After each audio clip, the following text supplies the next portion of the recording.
Students, wish you a very happy day today. Let's switch on to the next poem of your textbook, rather syllabus.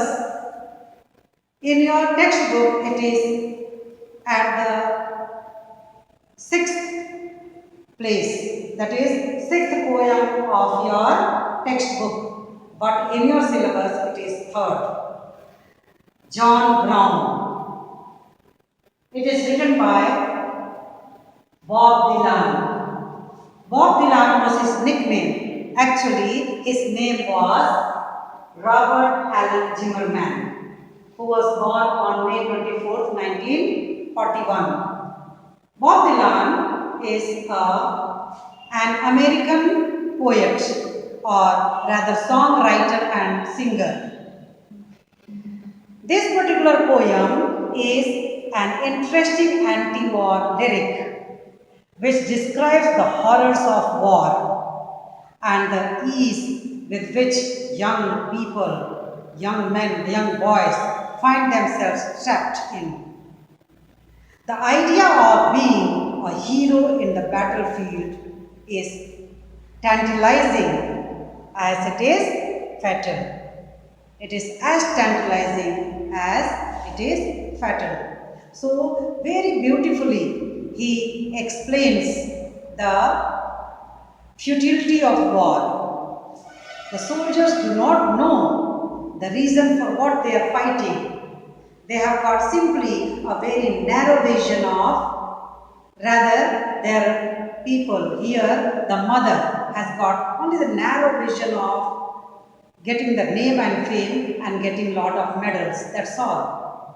But for that, what is the price the boy has to pay? We will see in this particular poem. So you have to get ready, children, with your book and the poem John Brown. And it has got 12 verses. Each verse I will be giving a small, a heading, so that it becomes easy for you to understand. Okay? So each stanza will have heading. I will be teaching you today only 6. The next 6 I will be teaching you in the next video. Got it? So be ready. So we begin the first stanza, students. John Brown went off to war to fight on a foreign shore. His mama sure was proud of him. He stood straight and tall in his uniform and all. His mama's face broke out, all in a grin. The heading for this stanza can be given as a naive mother enthusiastically sends off her son to the line of fire or to the battlefield. In this particular stanza, the poet begins the story abruptly without any proper introduction. A man named John Brown went off to war in a foreign country. We are not told about the details of the war, where it was being fought and when. He does this deliberately to make it general, a general event. It could be any time, any place and any war. John Brown's mother wanted to see her son as a soldier. She wanted to see him donning a uniform, holding a gun and winning laurels in the war. So she saw him and in the uniform as if her dreams were about her son was fulfilled, and therefore his mama's face broke out all in a grin. Here, that when she smiled, there was a broad smile on her face. She was so proud, so happy to see her handsome son, straight and tall in his uniform. The handsome son wearing the uniform of a soldier, and he looks so handsome. The mother is so proud to see her son. Poor chap, she does not know. She thinks the battlefield is only a place to play with some guns and then come with a lot of medals. Okay, we go to the second paragraph. Oh son, you look so fine. I am glad you are a son of mine. You make me proud to know you hold a gun. Do what the captain says. Lots of medals you will get, and will put them on the wall when you come home. So the side heading for second paragraph can be, the mother feels it's all glory and no blood in the battlefield. Okay? And so mother told her son that he looked charming in his uniform, and that she was really proud of the fact that he was her son. Her advice to him was that he should obey his captains or the commanders and win lots of medals. She said that when he comes back, they would display the medals on the wall of their house. It seems that the mother was oblivious or ignorant of the dangers of her son's life. She yearned for fame and glory. We move to the third paragraph. As that old train pulled out, John's ma began to shout, telling everyone in the neighborhood, "That's my son, that's about to go.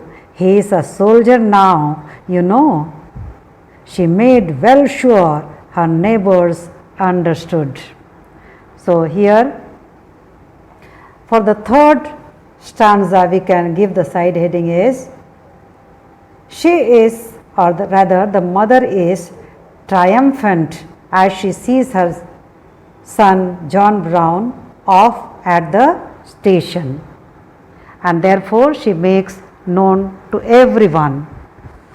As the train carrying the soldiers left, the mother of John Brown told everyone in the neighborhood that her son was going to the battlefield. She ensured that her neighbors knew it perfectly well. From the speaker's tone, it becomes clear that she is one of those women who wanted to make their neighbors jealous of in some way or the other. She is afflicted from a false sense of pride. We can make out the mother so enthusiastic. Now the fourth stanza.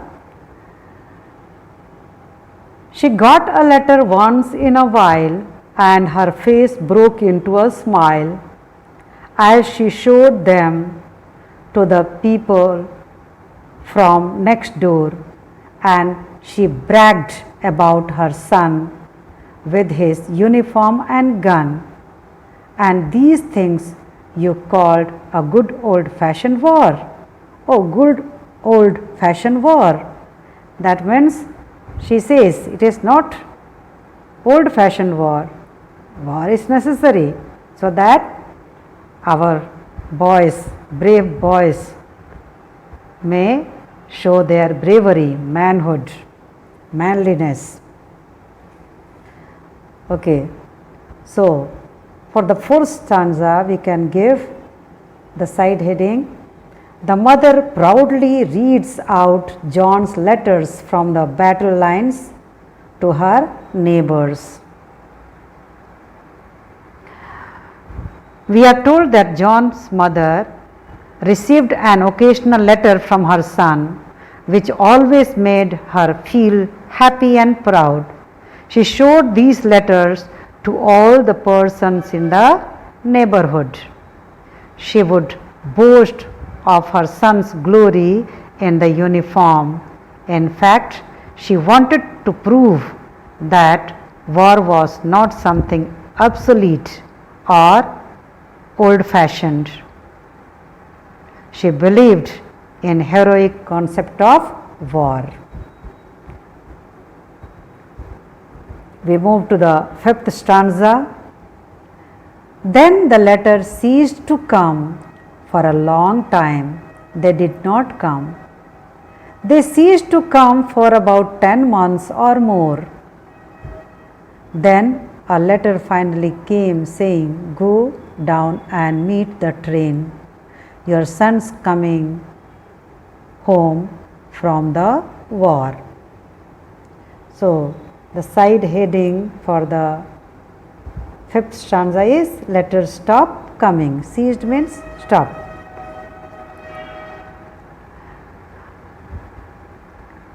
The mother received no letters from her son for over 10 months. Then suddenly she received a letter saying that she should go to the station to receive her son, who was coming home from the battlefield. The letter was not from her son. That should be alarming to her, but she did not bother. She was in her own imaginative world. Okay?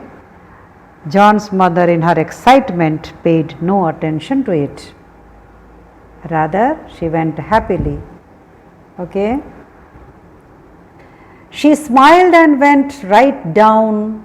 She looked everywhere around, but she could not see her soldier son in sight.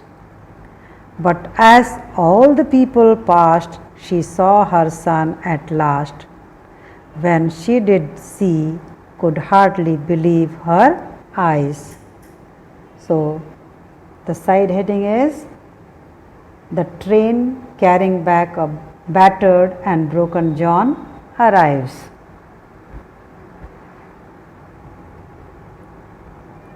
She went with a great smile on her face, with pride in her heart. She went to the railway station to search for her son. She was searching for her son as he went. Handsome, tall, well-built son. She was searching for him. But she wasted no time and went to the station. She looked everywhere around, but she could not spot her son. She could not find her son anywhere. When all the people had gone, her eyes fell upon her son. Behold, she could hardly believe what she saw. So, here we finish half of the poem today. As I had told you, for today this much should be sufficient, children. And once again I request you to go through this and try to understand. Bye children, wish you all the best. Stay home, stay safe. God bless you.